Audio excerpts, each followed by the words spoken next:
Le président de la République va inaugurer ce lundi une unité industrielle de 53 MV. Elle est installée sur le site du Cap des Biches par la société américaine Contour Global qui a racheté en 2013 les actions du projet GTI. Un projet fruit d'un accord de partenariat public-privé, une nouvelle unité de production qui vient renforcer la politique énergétique du président Macky Sall. La réalisation de cet ouvrage est une étape décisive dans la mise en œuvre du plan Sénégal émergent. Aboubakar Kane. La lumière pour tous, j'y tiens particulièrement. C'est parce que l'énergie est un préalable pour la productivité de l'économie que le président Macky Sall en fait une priorité. Dans la mise en œuvre du PSE, l'énergie est un des facteurs déterminants de la chaîne de production.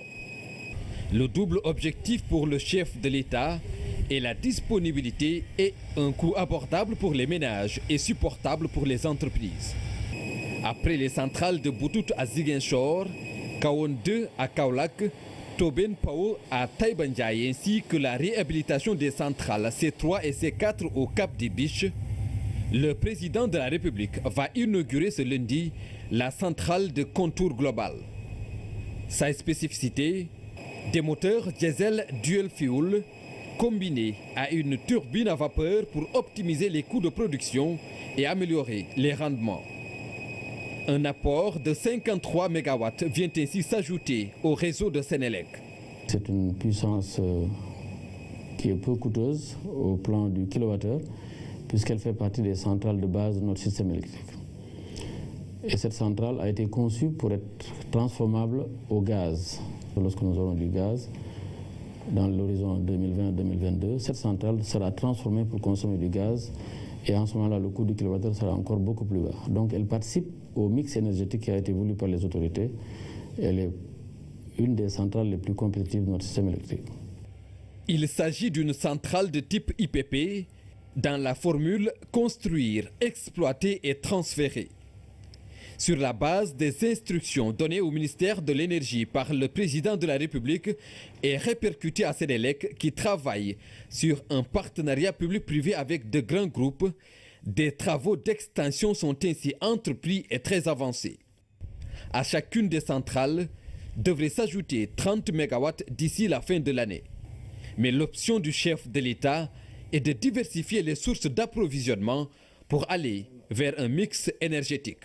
D'ici la fin de l'année, au plus tard en décembre 2016, au moins 50 MW de solaire seront inaugurés et injectés dans le réseau de Sénélec avec la centrale de Bokhol qui fait 20 MW et la centrale de Mewan.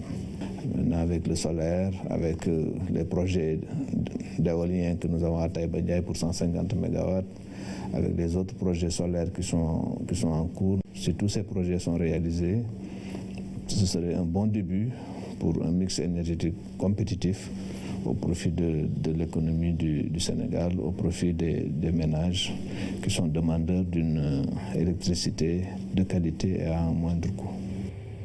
La production est un combat continu pour le Sénégal qui fait des prévisions et une planification.